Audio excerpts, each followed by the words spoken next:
Olá, começa pela TV Câmara, canal 16 da NET, mais um programa Vitalidade. Hoje conversamos sobre Alzheimer com o Dr. Leandro Minoso. Ele é graduado em Medicina pela Universidade Federal de Ciências da Saúde de Porto Alegre, geriatra, nutrólogo e mestre em Educação. Minoso, seja muito bem-vindo mais uma vez, então, aqui no nosso programa Vitalidade. Obrigado, Tatiane. A satisfação, depois de, eu acho que uns 4 anos... Isso, foi numa das primeiras edições do Vitalidade. Retornar aqui na Câmara de Vereadores e trazendo novidades, né? Isso que é importante. Leandro, vamos falar hoje, então, sobre Alzheimer. O que é essa doença e como ela se manifesta no corpo humano? A doença de Alzheimer é um dos principais tipos de demência. As pessoas geralmente confundem, né? Será que é Alzheimer? Será que é demência? O que é? Se são a mesma coisa ou não? Existe uma síndrome chamada síndrome demencial. Né? Nessa síndrome existem doenças que a compõem. E a doença de Alzheimer é o principal tipo de demência. Então toda demência de Alzheimer é, como o nome diz, uma demência. Mas existem outras doenças que também causam demência, como a demência vascular, a própria doença de Parkinson leva também a demência na sua fase mais avançada. A doença de Alzheimer é uma doença, então, neurodegenerativa. A gente vai tendo perda neuronal por causa da doença de Alzheimer. É uma doença, então, que acomete as capacidades cognitivas e, ao mesmo tempo, faz com que a pessoa perca a sua capacidade de funcionar sozinha. Ou seja, ela tem um prejuízo na parte cognitiva que leva a uma perda na funcionalidade. Ou seja, atividades que antes se conseguia fazer de uma maneira independente, em decorrência da doença de Alzheimer, a gente não consegue mais fazer. Ir no banco sozinho, trabalhar, viver em sociedade, ter o autocuidado, a pessoa acaba tendo isso prejudicado porque ela tem perdas cognitivas. É uma doença que se caracteriza principalmente pela perda da memória recente, ou seja, uma dificuldade em gravar fatos novos, em aprender as coisas, que posteriormente também essa perda cognitiva avança para outros domínios. Mas o que mais destaca a demência de Alzheimer é que gradativamente a pessoa vai perdendo essa memória recente, né, e vai tendo prejuízo na sua funcionalidade. É uma doença incurável até o momento, não tem cura para a doença de Alzheimer, e é uma doença que cada vez mais assusta as famílias e também a nossa sociedade, né? Hoje no Brasil a gente tem, por cima, assim, calculando, entre 1,5 milhão e 2 milhões de casos de demência, principalmente pela doença de Alzheimer. Eu tenho dados aqui do IBGE que fala que, IBGE de 2012, que atualmente há aproximadamente uma pessoa de 60 anos ou mais de idade para cada 2 pessoas de menos de 15 anos de idade. O Brasil, ele é um país que ele está envelhecendo, né? É correto dizer que os números dessa doença do Alzheimer, já que diretamente ela está ligada com uma população mais idosa, né? Que o Brasil envelhecendo vão ter mais casos de Alzheimer? É uma realidade triste essa, Tatiane, porque nós temos hoje 1,5 milhão a 2 milhões de brasileiros idosos com um quadro demencial. As estimativas por baixo, né, para 2030 é de que esse número dobre. Ou seja, poderemos chegar em 2030, que a gente está menos de 12 anos até essa data, que nós temos quase 4 milhões de brasileiros com um quadro demencial. E desse total, pelo menos 3 milhões com a doença de Alzheimer. É uma doença que em países em desenvolvimento como é o Brasil, ela está ainda em crescimento, e num crescimento acelerado. Né? E o Brasil também tem o fato de que a qualidade de vida do brasileiro, né, a expectativa de vida do brasileiro, aliás, ela está maior, né? Então, mais pessoas tendem a ser afetadas por essa doença? O principal fator de risco é justamente o envelhecimento. Se aos 65 anos a gente vai ter entre 1,5%, no máximo 2% dos idosos com demência, aos 90 anos esse número vai para 40%. Ou seja, na medida em que a gente envelhece, a gente fica exposto a um quadro demencial. O envelhecimento é um maior fator de risco. Só que o brasileiro, além de estar envelhecendo, tendo uma longevidade maior, ele tem outras características que os fazem, né, enquanto se a gente analisar o conjunto total dos idosos do Brasil, que o fazem, então, estar mais expostos, né, à demência e à doença de Alzheimer. Quais são esses fatos? Né? Um baixíssimo nível de escolaridade. A gente tem que 49% dos brasileiros, eles são analfabetos funcionais e 23% são analfabetos. Né? Outro grande fator de risco para demência e para doença de Alzheimer é justamente a baixa escolaridade. Outro fator que está relacionado com esse maior risco do brasileiro em ter a doença de Alzheimer é justamente a baixa qualidade de vida no geral, a gente pode dizer, porque às vezes tem menos exposição a atividades sociais, menos hobby, menos estímulos cognitivos permanentes, mas tem uma questão importante, porque hoje a gente sabe que a doença de Alzheimer ela é causada também, ela tem entre seus fatores de risco doenças às quais o brasileiro na meia-idade e na terceira idade fica muito exposto, como por exemplo depressão, diabetes, a pressão alta. Né? Essas doenças aí, o brasileiro tem, na meia-idade ele tem elas muito e às vezes não tem diagnóstico, não trata bem. Ou seja, a gente soma nisso aí uma baixa escolaridade, uma longevidade aumentando e a exposição a doenças como depressão, diabetes, pressão alta, tabagismo, sedentarismo, obesidade, o brasileiro hoje na meia-idade ele está em risco sim de entrar para essas estatísticas aí em 2030. E a hereditariedade?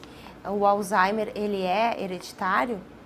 Se o pai ou uma mãe teve o risco do filho ou do neto ter, é grande ou não? Na questão do neto, a gente não consegue dizer isso com tanta clareza. Na questão de ter um parente de primeiro grau, né, um pai, mãe, ou um irmão, ou uma irmã, o risco é aumentado. Aí varia muito conforme a pesquisa. Entre 2 a 4 vezes tem um risco aumentado para desenvolver a doença de Alzheimer. No entanto, o fator genético, ele responde muito pouco. O que mais responde para o nosso risco, para o conjunto de risco para desenvolver Alzheimer, é o nosso estilo de vida e também o meio, o ambiente no qual nós vivemos. Né? Existem sim casos que são hereditários e acometem famílias, principalmente, mais de um membro na família, e são casos assim, mais raros e acometem idosos mais jovens, antes dos 65 anos. O que nós temos de grosso hoje são casos além dos 75 anos e casos esporádicos, né? Então não casos ligados principalmente à hereditariedade. Qual seria a idade, assim, não sei se pode dizer uma idade limite, porque falam também em Alzheimer precoce, né? Que idade seria um Alzheimer precoce e qual a faixa etária, assim, é depois dos 60, depois dos 70 que costumam ser acometido pela doença? A definição de Alzheimer precoce ela pode ter duas, né? Abaixo de 60 anos é o mais usado, mas também a gente pode usar abaixo de 65 anos. São casos, como eu falei antes, bem mais raros. Né? E nesses casos, muitas vezes, a gente tem que fazer um estudo genético, para tentar identificar, principalmente quando tem mais de um membro na família. Mas grande parte dos casos acomete idosos com mais de 70, 75 anos. Tem muita variação nas características dos idosos do Brasil. Até ontem à noite estava fazendo um estudo, né, sobre os idosos de Porto Alegre. E é impressionante a diferença do idoso que mora no centro da cidade daquele que reside no bairro da Restinga, em termos de escolaridade. Né? Enquanto um idoso no centro de Porto Alegre a gente tinha entre 15% com ensino superior, na Restinga não chegava a 2%, ou seja, totalmente diferente a população de idoso. E isso vai refletir também a partir de qual idade as queixas cognitivas vão aparecer. Ou seja, um idoso, podendo até mesmo ter fatores hereditários, questões genéticas, né, para desenvolver o Alzheimer, se ele vive num ambiente mais favorável, que estimule mais sua mente e que dê uma melhor saúde no global, ele vai ter o Alzheimer mais adiante do que aquele idoso que daqui a pouco aqui em Novo Hamburgo, que reside num bairro de periferia, né, com pouco estímulo social e com mais vulnerabilidades, no Quefas, lá no fundo de Canudos, ou lá no fundo da Boa Saúde, por exemplo. Então tem muito a ver com isso também. A genética é uma parte, mas o estilo de vida, outra parte muito importante, e o meio no qual esse idoso está inserido.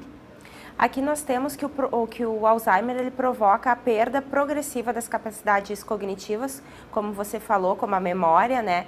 A memória a curto e a longo prazo, a linguagem devido à degeneração do cérebro. O que acontece com o cérebro quando a pessoa está com Alzheimer? Porque a gente tem também a informação da proteína beta-amiloide, né? Que ela ficaria acumulada nas placas ali, né? Se eu posso utilizar esse termo, pode, né? sim, é uma placa chamada placa beta-amiloide. Tá, o que acontece com o cérebro, então? É um processo bastante complexo, mas hoje nós já sabemos grande parte das alterações que levam à doença de Alzheimer.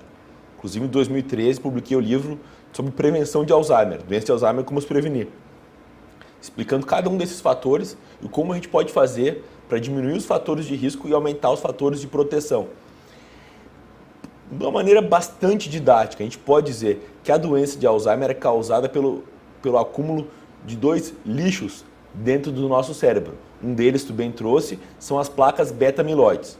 Elas ficam entre os neurônios. Eu tenho aqui nas minhas mãos 2 neurônios, entre os neurônios eu vou lá ter um acúmulo de um lixo chamado placa beta-amiloide e esse lixo faz com que os neurônios não funcionem mais tão bem. E além disso, essa placa ela consegue soltar pequenos pedaços que vão atrapalhar a vida de neurônios lá longe também, os oligômeros. Outro lixo que causa, que é uma lesão típica da doença de Alzheimer, são as chamadas, são os chamados emaranhados neurofibrilares. Daí, diferentemente das placas beta-amiloides, eles não ficam entre os neurônios, mas na parte interna dos neurônios. Começa a acumular um lixo dentro do próprio neurônio, que leva então à morte celular. Então, nesses dois processos, que a gente vai ter então toda a perda de neurônios, que consequentemente leva aos sintomas: perda de memória, dificuldade de linguagem, perda de função executiva, desorientação no tempo e espaço.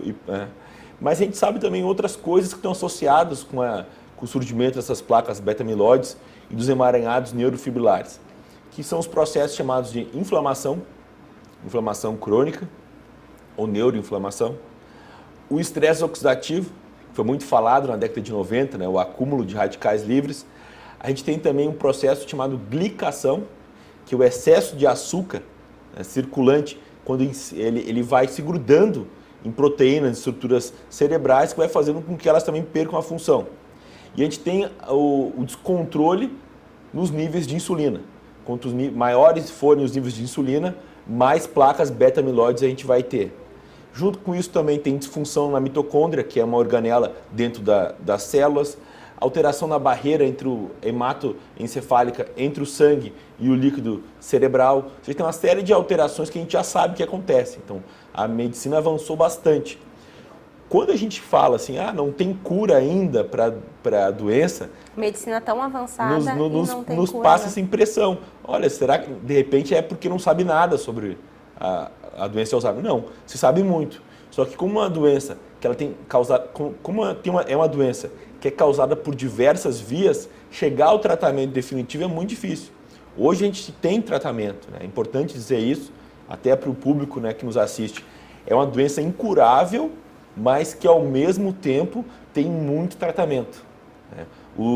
As medicações, elas constituem uma parte importante do tratamento, mas não é a única coisa que nós temos, né? Sim, toda uma abordagem integral do idoso com Alzheimer que constitui o tratamento. Medidas não farmacológicas, manejo de comunicação, atividade física, dieta adequada, estímulo cognitivo, treinamento de familiares. Tudo isso envolve o tratamento da doença de Alzheimer e não tem a ver diretamente com remédio, né?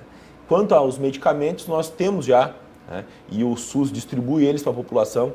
É um direito de todo idoso brasileiro com demência, né, com a doença de Alzheimer, receber a medicação. E a medicação que ajuda muito os pacientes a ter esse declínio das funções cognitivas e na capacidade de funcionar sozinho. As medicações ajudam esse declínio a ser um pouco mais lento, a dar uma estagnada, como a gente diz assim, nessa deterioração. E são medicamentos seguros, que a gente tem muita segurança em usá-los, e detalhe que o SUS fornece. Então, é uma doença que não tem cura, mas que ao mesmo tempo tem muito tratamento mesmo. Obrigada, Leandro. Estamos chegando no final do nosso primeiro bloco. O Vitalidade de hoje traz mais informações sobre o Alzheimer. Fique conosco, o programa vai para um breve intervalo e voltamos já.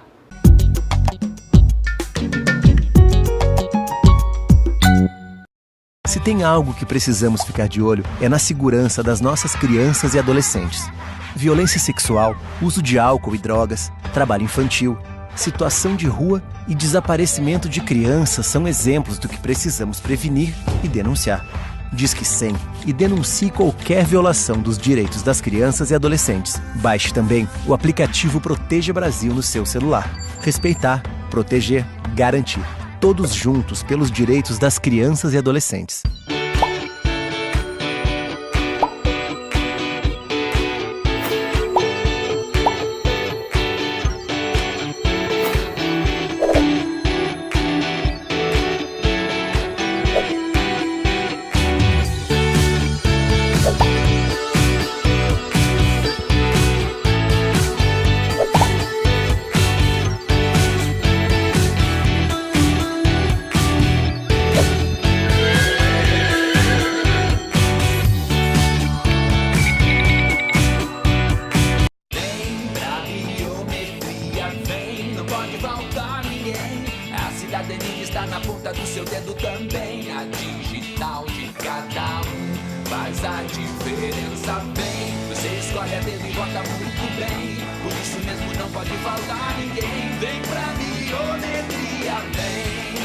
Acesse o site da Justiça Eleitoral e se informe sobre a biometria no seu estado.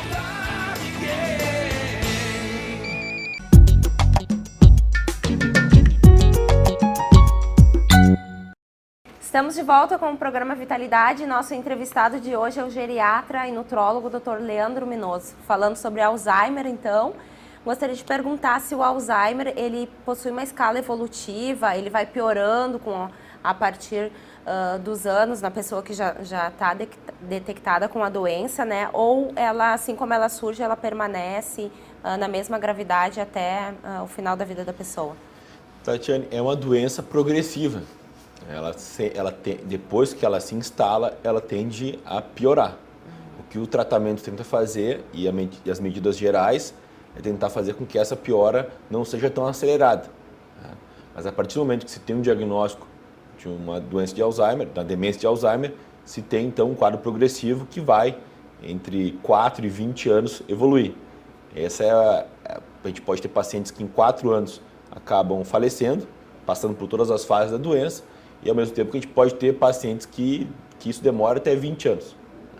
É uma doença que se caracteriza, mais didaticamente a gente pode falar assim, em 3 fases. A fase leve, onde o idoso tem prejuízo na sua cognição em algumas tarefas também do seu dia a dia, mas ele consegue se virar sozinho.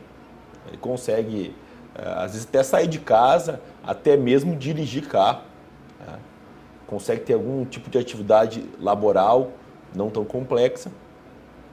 Muitas vezes a gente acha que é um idoso que está simplesmente normal. E até um problema, porque esses lapsos de memória, muita gente acredita que e essas perdas cognitivas, muita gente acredita que isso seja normal do envelhecimento. Isso contribui para que a gente faça um diagnóstico muito mais tardio. Essa fase leve. Na fase moderada, o idoso já precisa de supervisão para tarefas que são mais simples, como a tomada de medicamento, o sair de casa, conseguir fazer compras, por exemplo, ali na padaria da esquina, no mini mercado. Então o idoso já vai precisar de mais cuidado, de mais atenção. Na fase final, que é a fase grave, então o idoso fica dependente para atividades mais simples do dia a dia, como aquelas relacionadas ao autocuidado. Alimentar-se, ir ao banheiro, tomar banho. Então nessa fase o cuidado tem que ser permanente. Hoje, a gente também tem uma fase antes da demência, uma fase pré-clínica. É uma fase que fica muito restrita ainda a ambientes de pesquisa, porque no dia a dia do consultório a gente não tem ainda exames que vão nos dar essa clareza se o paciente está nessa fase pré-clínica da doença de Alzheimer. Nós teríamos que esperar um pouco ainda exames de neuroimagem evoluírem e exames de análise do líquido que envolve o cérebro, né? O chamado... Assim que se dá o diagnóstico do Alzheimer. Da fase pré-clínica, da fase, isso no ambiente de pesquisa, principalmente. Na realidade que nós temos hoje, do consultório, né, a gente não vai ter um exame que vai dizer, não vai vir na tomografia ou na ressonância, olha, é um caso de Alzheimer. Não tem isso. O diagnóstico do Alzheimer é um diagnóstico clínico, né, e de exclusão. O paciente ou o familiar vem no consultório, relatam os problemas cognitivos, o médico faz então a entrevista médica, a anamnese com o paciente, às vezes separado com o familiar também, solicita exames de laboratório e também exames de imagem para excluir doenças que também dão esquecimento. Não encontrando nenhuma alteração, né, e fazendo testes cognitivos com o paciente também no próprio consultório, então se pode chegar ao diagnóstico de provável doença de Alzheimer. É um diagnóstico atualmente clínico de exclusão, não vai ter num exame, ó, é Alzheimer ou não é. É bem importante a gente falar de diagnóstico também, Tatiane, porque no Brasil a gente tem um problema sério. Nós temos a estimativa que pelo menos 700 mil casos de idosos com Alzheimer não têm um diagnóstico em todo o país. São pessoas que vivem, né, com uma série de limitações cognitivas, expostas a diversos tipos de violência, a diversos riscos ambientais, né? São muitas vezes cobrados, criticados, maltratados, né? São pessoas que não têm acesso ao tratamento adequado, são 700 mil famílias que não têm a chance de se organizar, sabendo que o seu familiar, que o seu pai, que o seu esposo tem, ou sua mãe, tem uma doença tão grave contra o Alzheimer. E o diagnóstico, assim, ele tem dificuldades de ser feito no Brasil, por quê? A população não sabe o que é envelhecimento normal ou envelhecimento patológico. Acha que idoso é triste e esquecido por natureza, né? O que não é. Todo o esquecimento no idoso merece ser avaliado. Muitos profissionais de saúde têm receio em fazer o diagnóstico, ou por falta de capacitação, ou por medo de falar de uma doença tão séria, né? Muitos acreditam que o tratamento não existe, então logo não tem nem por que diagnosticar. Não valorizam tanto esse tipo de diagnóstico. Então são vários fatores que levam hoje no Brasil a gente ter essa grande dificuldade de não conseguir diagnosticar os casos de demência. Aqui no Rio Grande do Sul e no Brasil, qual o índice mais ou menos de pessoas com demência de Alzheimer? No Rio Grande do Sul, a gente vai chegar agora em 2018 a uma marca importante, né? A marca de 2 milhões de gaúchos idosos. Nós podemos usar então estimativas que foram feitas em pesquisas de epidemiologia que foram feitas em várias cidades do país, e a gente vai chegar em torno de 7%, né, dos idosos com demência. Então 7%, né, de 2 milhões, nós teremos aí 140 mil idosos com demência no estado. Só aqui no Rio Grande do Sul. E principalmente pela doença de Alzheimer. Dos quadros demenciais, entre 60% e 70% são causados pela doença de Alzheimer. Ou seja, no Rio Grande do Sul deve ter 100 mil idosos com Alzheimer. Desses, quantos têm um diagnóstico a gente não sabe, né? Mas um dado interessante, que a gente sabe que menos de 4% foram atrás da medicação. Dessa estimativa de quantidade de idosos com Alzheimer no Rio Grande do Sul, em 2015, menos de 4%, 3,57% apenas dessa estimativa foi atrás do SUS para pegar o tratamento gratuito. Então a gente pode o estado do Rio Grande do Sul é um dos estados que menos tem tratamento medicamentoso para doença de Alzheimer. É um fenômeno que a gente tem que tentar entender, né, para a realidade do nosso estado. Então, um nível baixo de diagnóstico, no Rio Grande do Sul também vejo isso, baixo nível de prescrição de medicamento, né?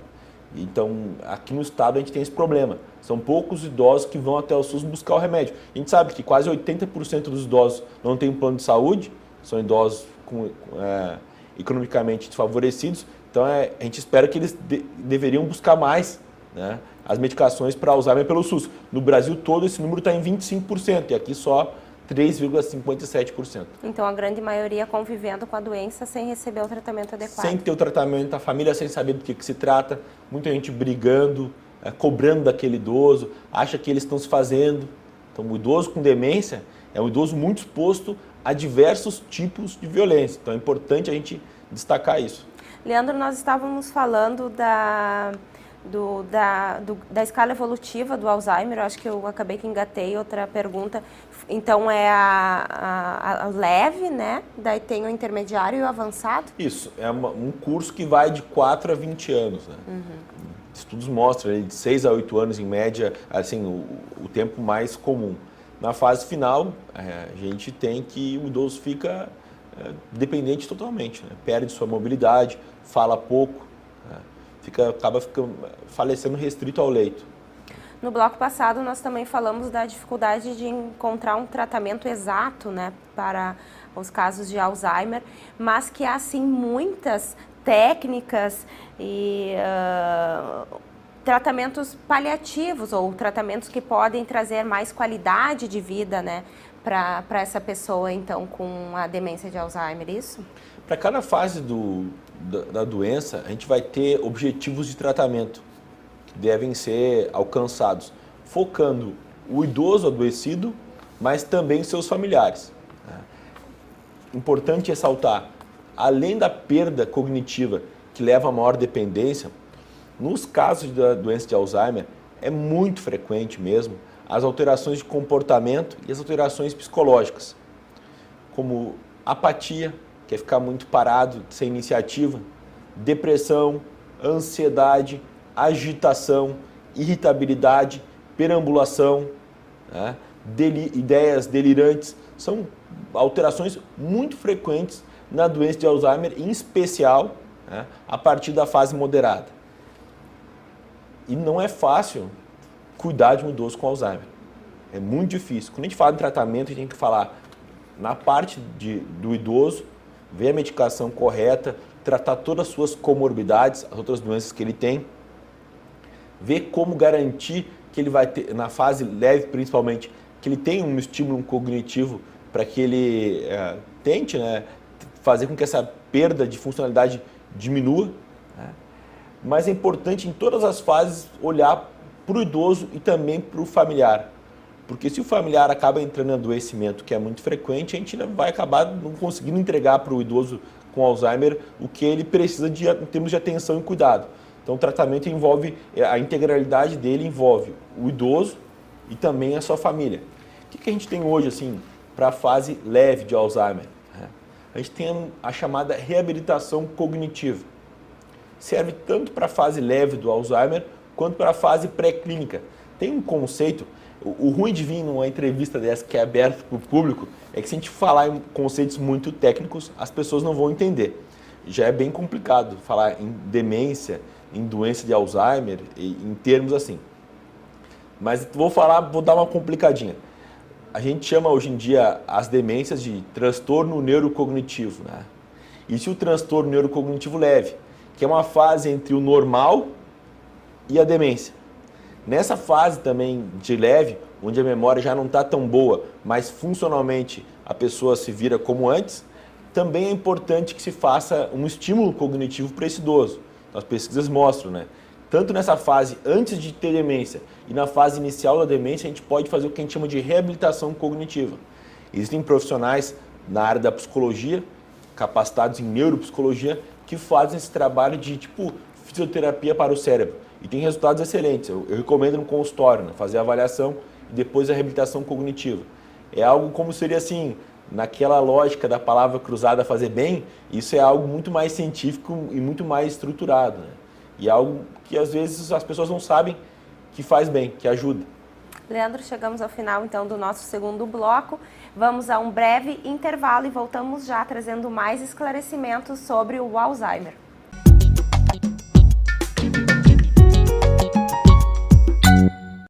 Se tem algo que precisamos ficar de olho, é na segurança das nossas crianças e adolescentes. Violência sexual, uso de álcool e drogas, trabalho infantil, situação de rua e desaparecimento de crianças são exemplos do que precisamos prevenir e denunciar. Disque 100 e denuncie qualquer violação dos direitos das crianças e adolescentes. Baixe também o aplicativo Proteja Brasil no seu celular. Respeitar, proteger, garantir. Todos juntos pelos direitos das crianças e adolescentes.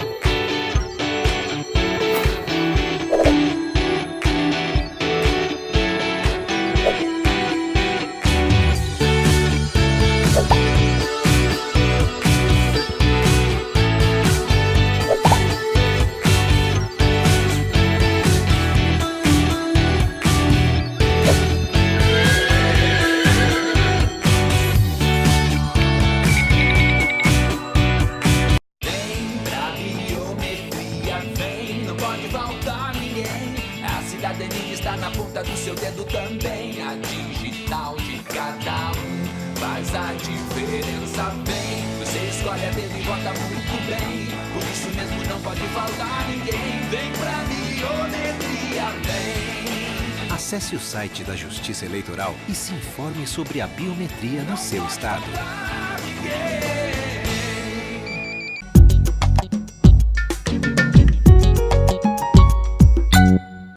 Estamos de volta para o nosso último bloco de conversa com o médico Leandro Minoso. Ele é geriatra, nutrólogo e mestre em educação. Nós falamos bastante das pessoas, então, que sofrem com a demência de Alzheimer. Vamos falar um pouquinho nesse bloco sobre a preparação das pessoas que devem cuidar, então, dessa pessoa que está doente, né? O familiar ou o cuidador, né? Quais são os cuidados que essas pessoas devem ter e que orientações elas têm que ser treinadas, ou o que é importante elas saber para trazer também um conforto ou para cuidar melhor dessas pessoas?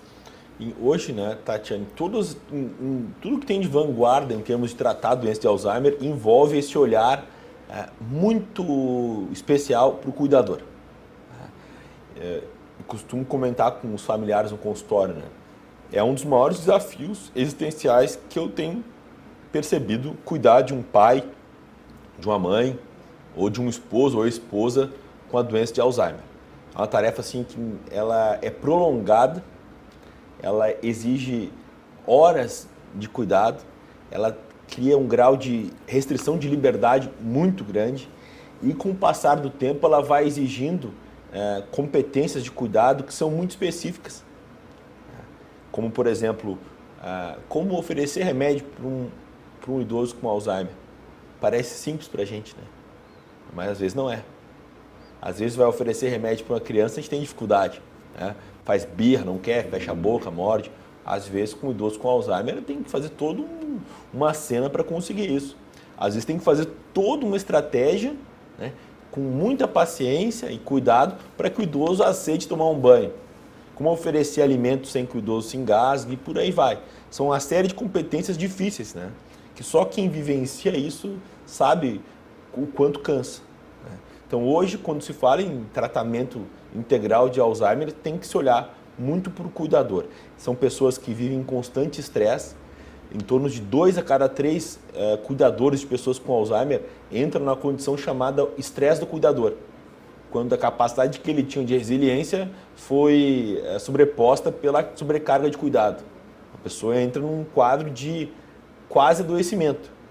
E metade entra em depressão e metade entra em ansiedade também.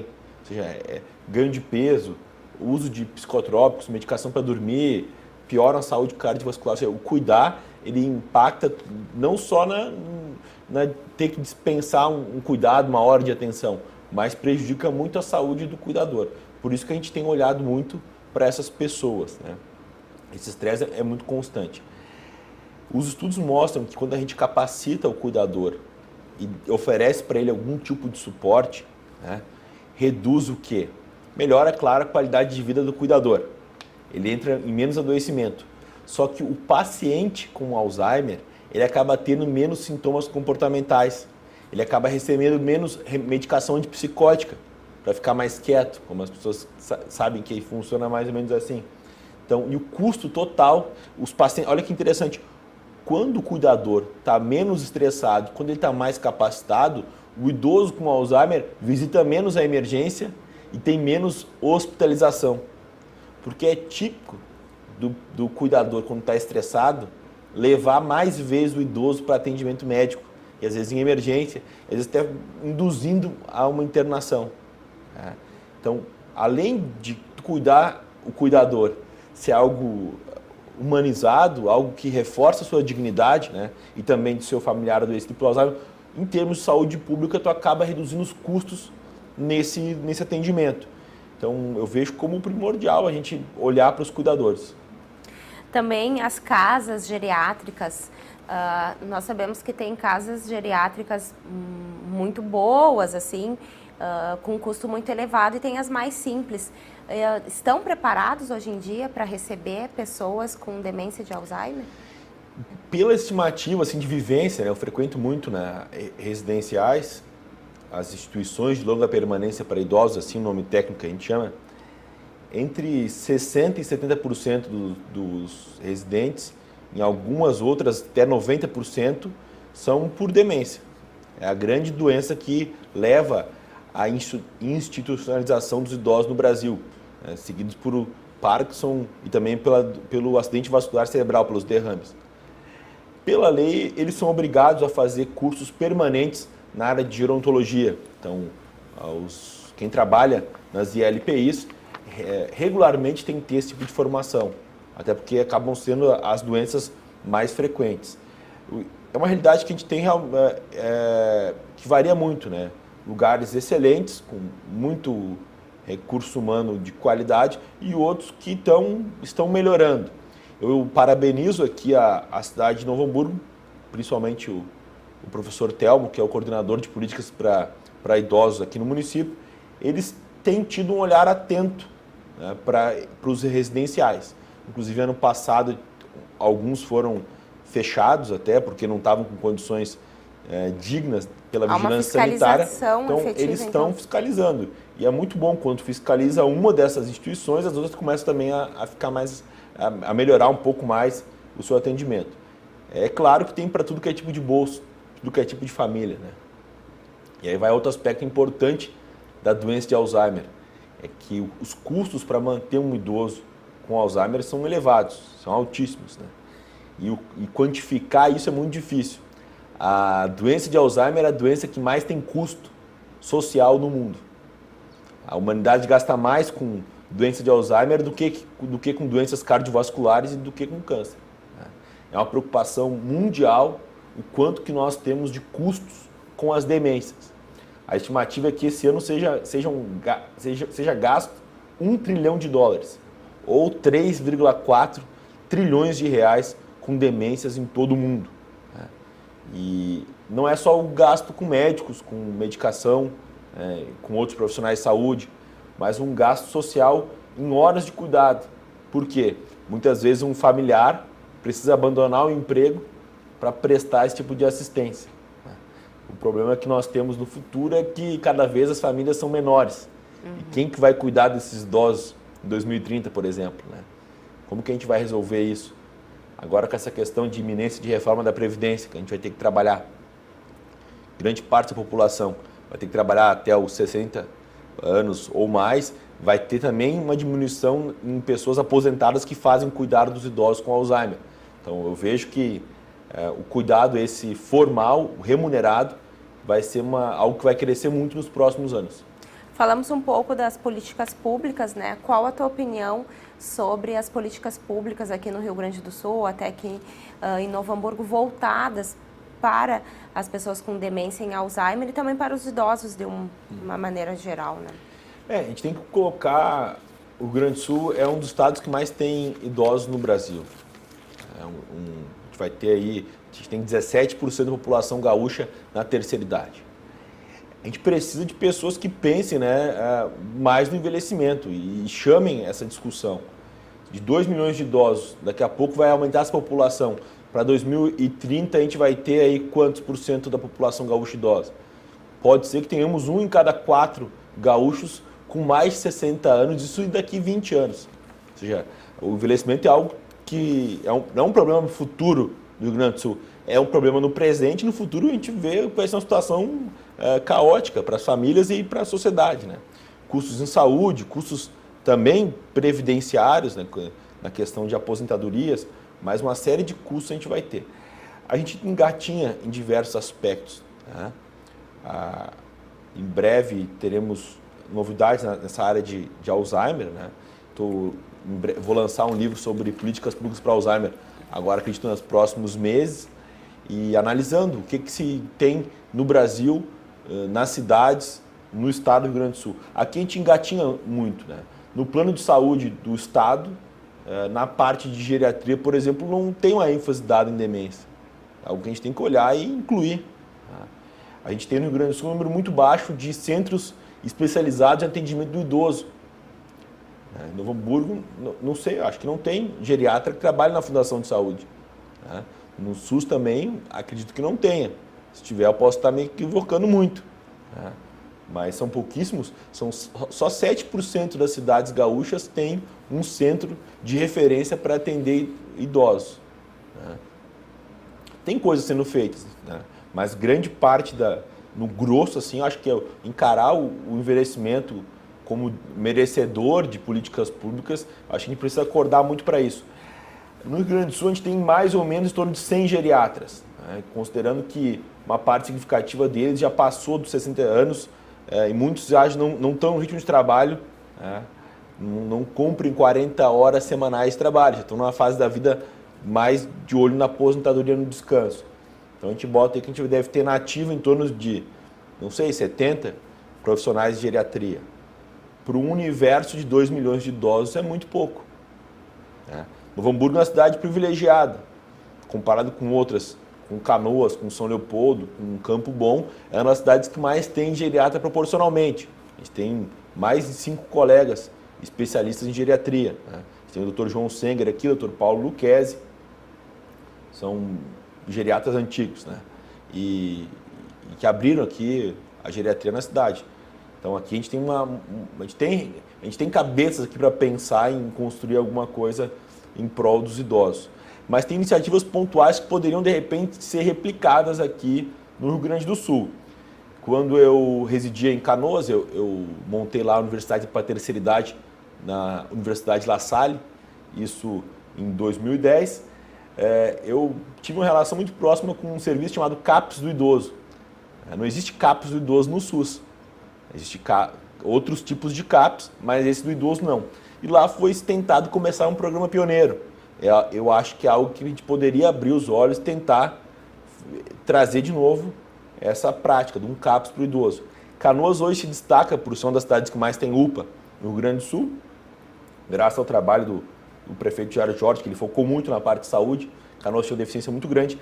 Lá tem uma UPA voltada para o idoso, no bairro Rio Branco, chamada UPA do Idoso, onde são atendidos apenas idosos. Então, acho que isso são ideias revolucionárias e que podem ser copiadas, né? A gente poderia trazer, com certeza, aqui para Novo Hamburgo alguma iniciativa parecida, né? De repente, não uma UPA 24 horas, mas alguma coisa parecida. Ou cumprir a lei, porque o que a gente mais tem no Brasil são leis, né? E destaco aqui sempre, né, que a gente tem aqui próximo, né, Canoas, cidade do senador Paulo Paim. Ele, né, escreveu lá o Estatuto do Idoso. Se a gente lê o Estatuto do Idoso, a Política Nacional do Idoso, a Política Nacional de Saúde do Idoso, lá está tudo escrito, como deve ser o tratamento para a terceira idade. E lá diz que a gente tem que ter especialistas, que sejam uma rede de cuidado. Então a gente tem que trazer isso para a realidade, por exemplo, aqui de Novo Hamburgo. Né? Que a gente vê grande parte das pessoas que são atendidas na saúde da família, nas UBSs, são que idosos. Então como que a gente vai fazer essa questão de diagnóstico? Em 2015 a gente teve um trabalho interessante ali em Campo Bom, na questão de Alzheimer. A gente fez um programa de capacitação dos profissionais da atenção básica em atendimento de Alzheimer. Foi muito interessante. A gente fez um trabalho em 2014 de diagnóstico, a gente viu as dificuldades que os médicos e os enfermeiros tinham em atender pessoas com queixas cognitivas.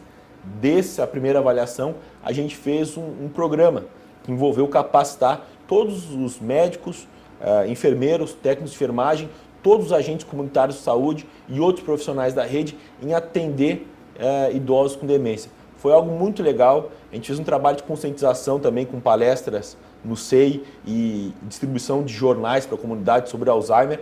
Eu acho que o caminho vai por aí, de replicar iniciativas também aqui em Novo Hamburgo. Estamos chegando ao final do nosso programa, mas não podemos esquecer de falar da Associação Brasileira de Alzheimer, a BRAS, né? Então, gostaria que você finalizasse falando um pouquinho da importância dessa associação para os familiares, né? E também deixar alguma mensagem para os nossos telespectadores aqui do programa Vitalidade. Bom, a BRAS é uma ONG que tem no Brasil todo, né? E aqui no estado a gente tem agora a BRAS Rio Grande do Sul em pleno desenvolvimento, conseguindo congregar todas as associações municipais. Na cidade a gente tem um trabalho aqui do Dr. João Senger e da doutora Daniela Blaut, que é psicóloga, que eles estão com muita atividade da BRAS, muito legal, retomaram com muita força e vigor. A gente tem em São Leopoldo o encontro do Dr. Paulo André, neurologista, que uma vez por mês ou a cada 15 dias, nos sábados, ele encontra os familiares e cuidadores de pessoas com Alzheimer. Né? Então, essa associação, ela faz o quê? Dá suporte para os familiares e leva informação, treinamento e chama a comunidade para discutir, né, assuntos. Então, em Porto Alegre, eu vejo com muito destaque isso, a Abras do Rio Grande do Sul, né? O trabalho da Daniela, da Cleonice e de outros voluntários que estão conseguindo levantar essa causa em todo o estado. Eu participo de um dos grupos, a gente vê que Santa Maria tem reuniões, Caxias do Sul. Eu vejo como muito importante esse trabalho da Abras e sugiro para que quem tenha familiares com Alzheimer ou interesse que vá, procure na internet, participe das reuniões, é algo que vale muito a pena. Sobre Alzheimer, o recado que eu deixo para as pessoas é que comecem a prevenção agora, né? Não deixem só lá para quando chegarem aos 70, 80 anos. Começa agora já, uns 30, 40, 50, começar principalmente a se mexer. Atividade física, estudar, cuidar bem da alimentação. A hora da prevenção do Alzheimer é agora. Na meia-idade, né? Não, até a nossa idade, não vamos começar, tá? Não esperar muito, não. Muito obrigada, então, Leandro, pela sua participação aqui no nosso programa, agradeço. trazendo tantos esclarecimentos sobre, então, a demência de Alzheimer. Muito obrigado. Chegamos ao fim do Vitalidade, conversamos sobre Alzheimer com o Dr. Leandro Minoso. Ele é graduado em Medicina pela Universidade de Ciências da Saúde de Porto Alegre, geriatra, nutrólogo e mestre em educação. O programa será reprisado aqui pela TV Câmara Canal 16 da NET. Essa e outras edições do Vitalidade estão disponíveis no nosso canal youtube.com/TV Câmara NH. Muito obrigada pela sua companhia e até o próximo programa.